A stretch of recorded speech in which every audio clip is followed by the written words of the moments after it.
right. Afternoon, everyone. So it's a pleasure to welcome you here for this afternoon session. So the name of the session is Heart and Backbone from Life to Industry, and who is better to connect to reflect on this than one renowned scientist and three brilliant businessmen on our panel. But before we go, we will join our exciting panel. Unfortunately, you have to listen to two talks, and looks like from the names on the panel, it's going to be mainly on carbon science, but it's very interesting that over the years the science of carbon and especially carbon nanomaterials has been driving many different businesses over in many different areas. And well, I guess we're going to talk a lot about graphene today. It started as a curiosity project, but it very quickly turned into a multi-billion operation for many different applications. So I think it really presents a very good case for science to industry translation, and I guess we will be asking our panels about this today. So I will ask for my slides to be projected, and probably just give you a little bit of the background of the kind of science what we do. It's a bit of the pretentious. So I'm acting here as a Majorana presenter here. So I'm both the moderator and the presenter at the same time. So I track my own time. So just don't get angry with me. So it's a bit of the pretentious title, but I really think that the area of 2D materials gives us a very good platform for the future applications. And it's even though we're talking about 2D materials, I think carbon-based materials and graphene in particular gives a good platform for this. It's really one of the most simplest possible material, just only one atom thick, and carbon is one of the lightest elements in the universe, and yet, despite its simplicity, it has so many superlatives, like being the thinnest possible and the strongest, conductive and thermally conductive and flexible and transparent and so on. So it gives rise to a number of possible applications, from composite materials, we're going to hear later about this, to energy. So we heard yesterday that we have our electric vehicles, they all use quite a lot of graphene these days, to electronics and optoelectronics and sensor and biosensor and so on. And so these days, surprisingly, so we passed the hype cycle, and now we're in the stage of the development of those applications, and they're coming into real life every day. So what is important to know is that even though graphene gives us a lot of fantastic science, and we're still working on this, and there are still lots of new papers appearing every week on graphene, twisted graphene, and so on. There is actually a full family of those two-dimensional materials which we need to think about, and this this family covers a huge range of different properties, from being the most insulating to the most conductive so there are semiconductors, semi-metals, there are superconductors, there are ferromagnets, and of course the physics in 2 dimensions is extremely exciting, because 2 + 1 dimensions, you have this special property of being able to twist your quasi-particles in such a way that you can create non-abelian anions, so that you can do some quantum computation. So it's important for the future quantum computations, but it has other implications as well. And to talk about this, let me just step back a little bit and remind you that materials are fundamentally important for our technologies. We even call the names, the ages we live in, by the names of the dominant materials, like the Stone Age, the Bronze Age, the Iron Age. It's a good question. So how would you call the age we live in now? And probably for the first time in history, we have really quite a selection of the possible names. You can say maybe it's a digital age, or a silicon age, or maybe nuclear age. But what is important maybe to think, do you really need to put a name, to put a dominant material out there, and how dangerous or how important is it? Let me give you one example. So here is the periodic table of elements which we used in silicon technology prior to 1990. So really, I really love this periodic table. It's only 6 elements. Silicon is there, then boron and phosphorus for doping, p-type, n-type, aluminium for interconnects, and then hydrogen and oxygen for passivation. Brilliant. Then after 1990, we needed to shrink our transistor a little bit more. So we had to use more conductive materials for interconnects. So we started to use copper. It immediately brings a problem that copper diffuses into silicon. So you need diffusion barrier. You need some work function matching materials. We had to add, apart of copper, we had to add quite a few other elements as well, but still manageable technology. Now, because we stick with silicon and we shrink those transistors more and more, these days this technology uses more or less half of a periodic table of different elements, and it's because we don't want to change from one material to another. We stick with silicon, but we have to adapt this material for modern challenging. And it's really quite bizarre, because if you compare how many elements your body have got, it's actually we use more elements in silicon technology than we have in our body. And again, the only reason that we really want that we don't want to change the technology, we stick with the dominant material. And that's really it's quite a common problem, because once it's the nature of humans that once we have our dominant material, we tend to stick with it. So we use silicon for electronics, we use steel for construction, we use aluminium for aircraft, and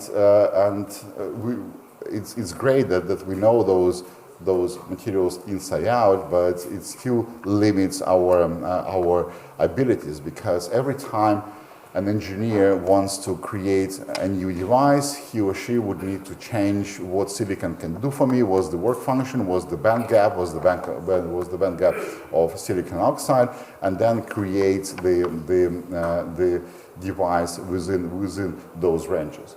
So ideally, you don't want this. You really want to have the ability to create your device and then find a suitable material. And it's possible because we have this ability to mix and match, and it's called composite materials and heterostructures, but still there are only a few examples of this. Ideally, you would want to have the ability to design a new material specifically for your application. You would be able to nominate the top layer maybe for sensors, then so that a few layers for solar cell, a few layers for logics, and so on and so on and so on. And 2D materials, so this one atom thick fabric, they actually have got this exactly this ability because you can construct artificial materials from scratch, just putting one layer of one material, one layer of another material, and just building up those crystals as you want in order to create artificial three-dimensional structure which can perform exactly the functions which you want for your device. So it has been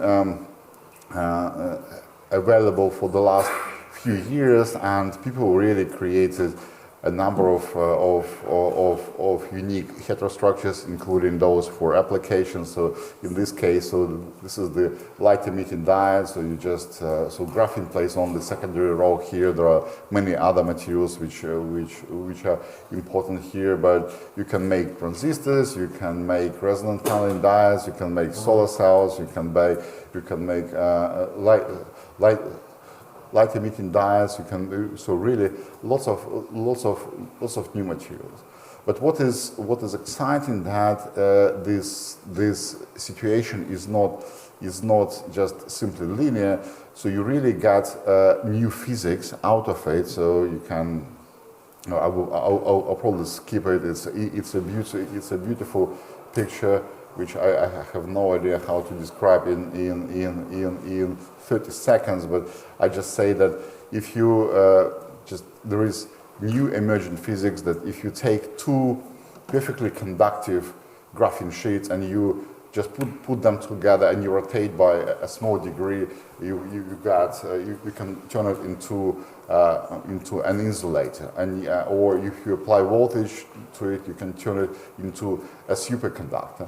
So or if you take 1 + 2 layers, you can turn it into a ferromagnet. So really, the emergent physics which appears from here is extremely rich, and that's exactly what we expect from our science. And I should say that so this is the Manchester data. The previous slide was from Pablo group in MIT.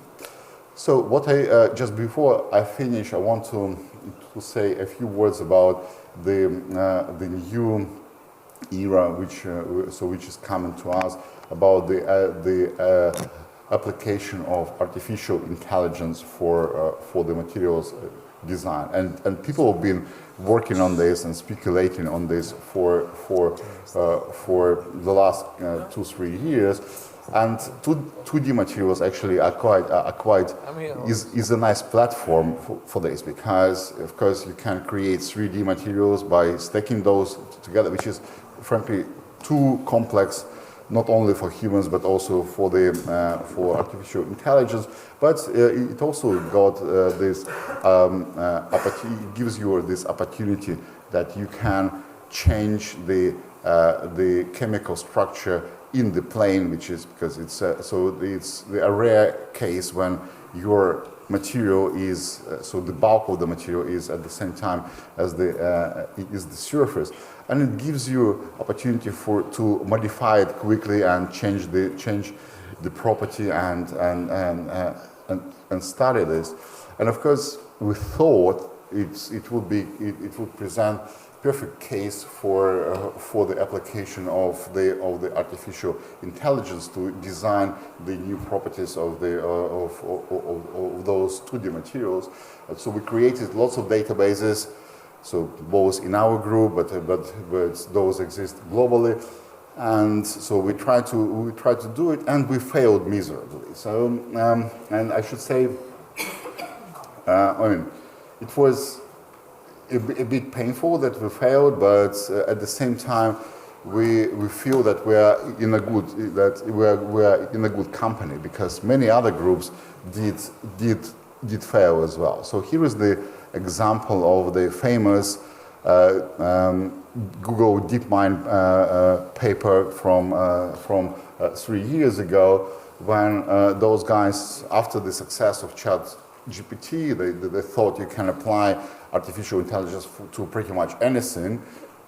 Everybody thought about this, and they thought that they applied it for the materials design. So they calculated more than 2 million different materials, identified that almost 400,000 of those would be stable, tried to synthesize about 50 of them, managed to synthesize 43, and none of them turned out to be new.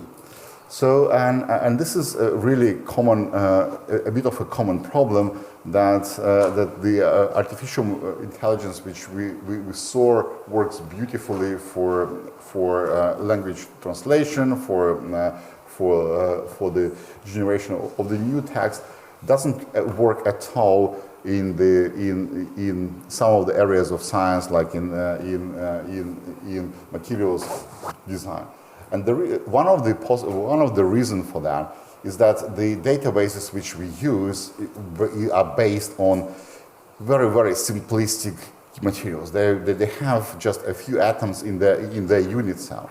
At the same time, when we think about materials which we use in our everyday life, we don't use those pure materials. So even iron, we don't use iron. We use steel, and steel is usually alloys. So you put some chromium, some carbon into it. So your unit cell immediately gets huge. Even worse, you don't use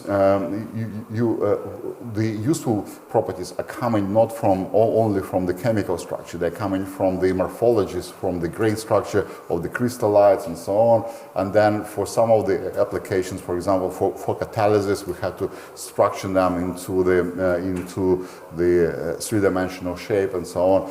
If you take silicon, it's exactly the same problem. You don't use silicon, you use the doped silicon, then you structure it into p-n junctions. You structure them into the transistors itself. So I really believe that we have some new opportunities in terms of the applications of AI for the design of the new materials. But we have to rethink this cycle. We shouldn't go blindly from material structure to the material properties. We have to think about the synthesis as well. So we have to really put more efforts into the synthesis of the materials and learn how to synthesize those new structures and with the new properties. And that's exactly what people are doing these days. So they study the synthesis properties, the trees of the possible synthesis chemical reactions, and then they educate their structure. So in that sense, I'm not that skeptical. I'm not that pessimistic, but I think that there is a lot of work still to be done in terms of the applications of AI for the materials design, and it will be the basis for many new scientific discoveries, but also for the applications as well. So with this, I will stop, and I will pass the baton to Rahul, who is going to talk much more focused, hopefully, about the materials and the applications for a variety of different industries. Rahul, please.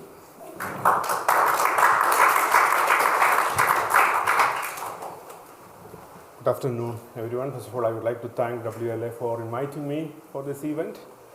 Thanks, Kostya, for introducing my talk as well.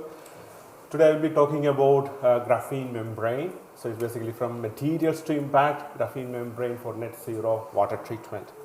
So I'm from the University of Manchester. We have the graphene capability, research capability from very low TRL, like TRL 1 to 3 at the National Graphene Institute, to the higher TRL, which is Graphene Engineering Innovation Center, where we do high TRL research in collaboration with industries. So when you say graphene, especially it's a single layer of carbon atom, thinnest material and so on, in terms of as a membranes perspective, this is the best membrane we can think about because it is the thinnest material, the transport resistance is so small, and we can tune the material to create membranes of pore size or properties, whatever we need. So there is a great properties of enhancing or tuning the property. But if you think about practical applications, there are even more opportunities, not just using a single layer of carbon atom, but we can assemble different 2D materials, including graphene or functionalized graphene, into creating much more 3D-like or practically usable device or membrane. So for this example, we assemble graphene oxide, functionalized form of graphene, into a layered or laminar structure, and then control the distance between the layers to tune the pore size, or control the chemical functionality of each layer to control the selectivity of the membrane. Such membrane, typically they are impermeable to gases but permeable to liquids. So once when you expose to gases, these layers are tightly packed, nothing can go through, but when you expose to vapors or liquid, it self-expands, it's called membrane swelling, and liquids goes in between the layer and permeate. And the selectivity is controlled by the distance between the layer, and we call it an adaptive membrane because depending on the environment to which it is getting exposed, the properties can change. So we were working for such membrane for more than a decade now, from small scale now to a large scale, and membranes are not just limited to graphene oxide. We can develop such membrane based on different materials like graphene oxide, clays, example is vermiculite, molybdenum disulfide, even now mexene, and so on. All of these materials are processable in liquids, like you can make a graphene oxide in water, mexene in water, MOS2 in water, and so on. And then you create a membrane. It looks like a piece of a paper basically, and it has a very nice layered structure, and the molecular transport again occurs between the layers. So we started, of course, with small scale of membrane. Now in lab, we can scale it up really. So that is the beauty of this technique, this chemical method of producing 2D material. So these are the pictures of large scale membranes what we make in the lab.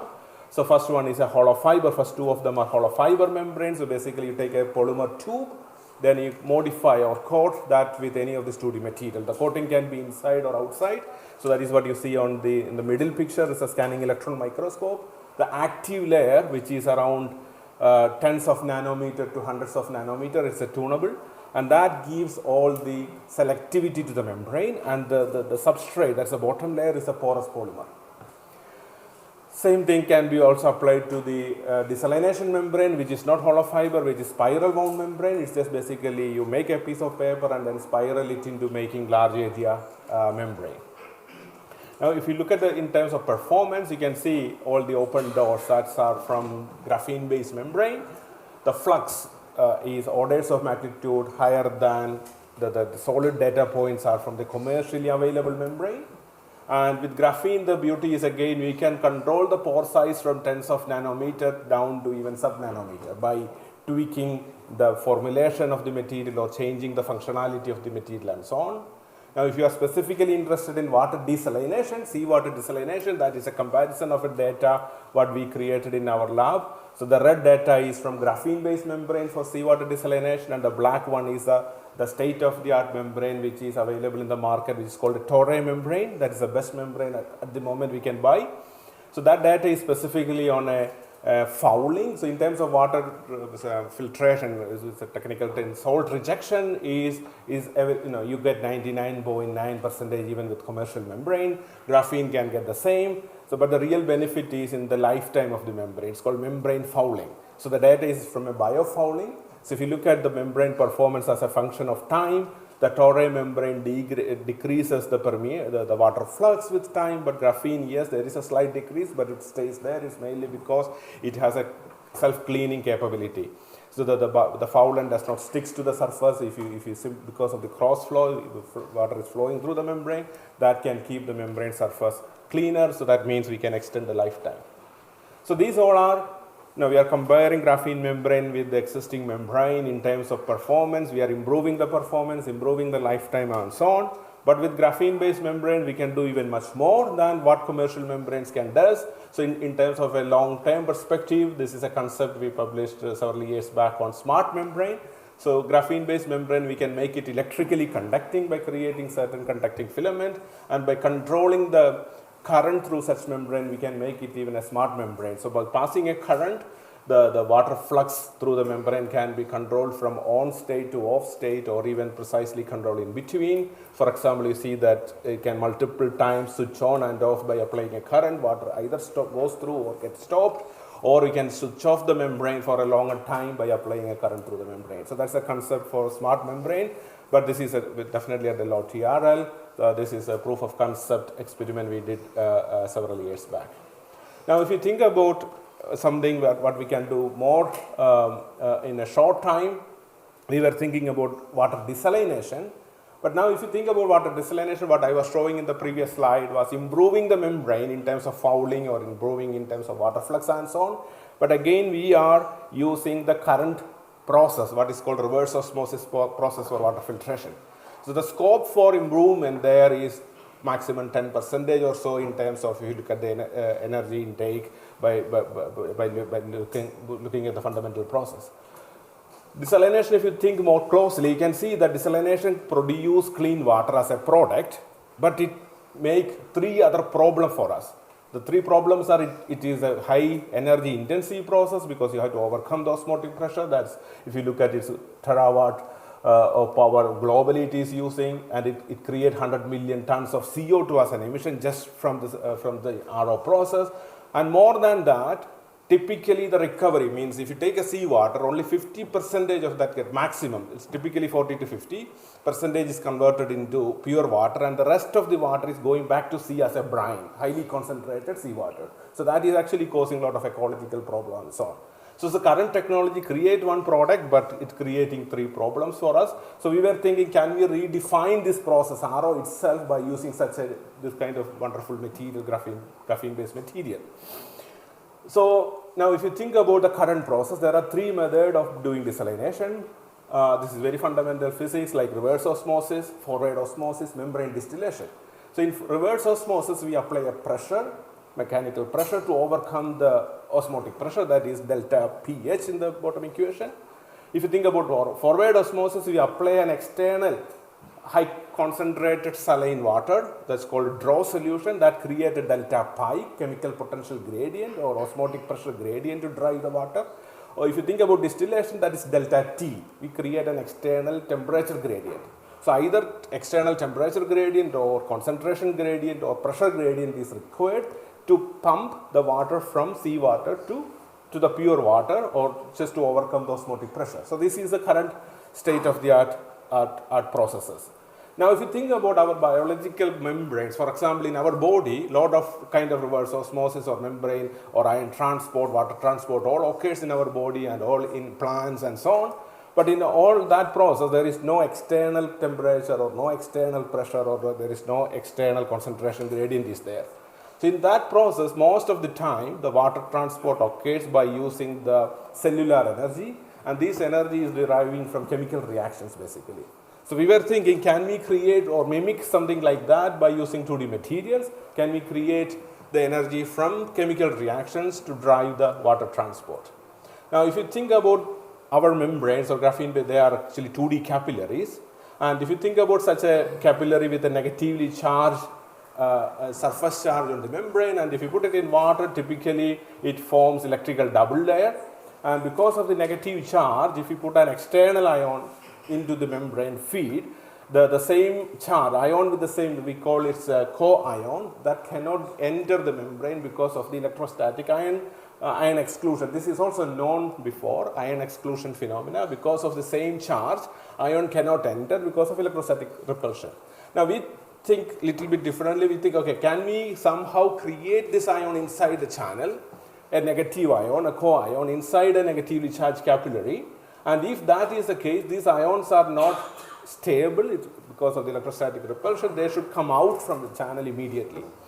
And if ions are coming out, that create an osmotic pressure, and ion also will drag the water out of the channel, and that is a possibility of taking water out from the such capillary. And in this process, there are three interaction driven pressures are existing that drives the water. One is electrostatic repulsion, which actually repelling the ion from the capillary.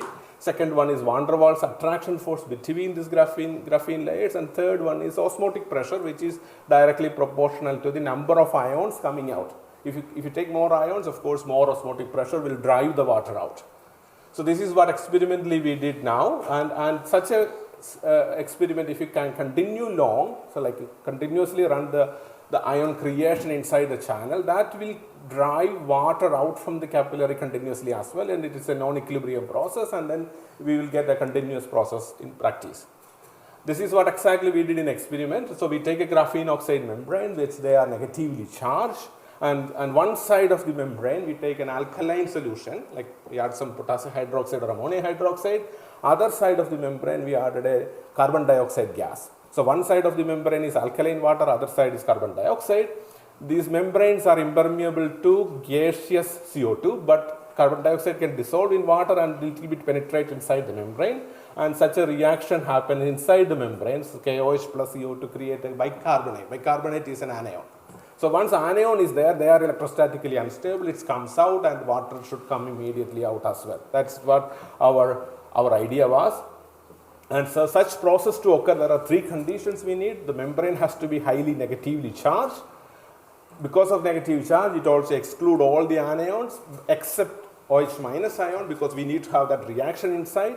And the channel size should be 1 nanometer or as minimum as possible to get this phenomena maximum.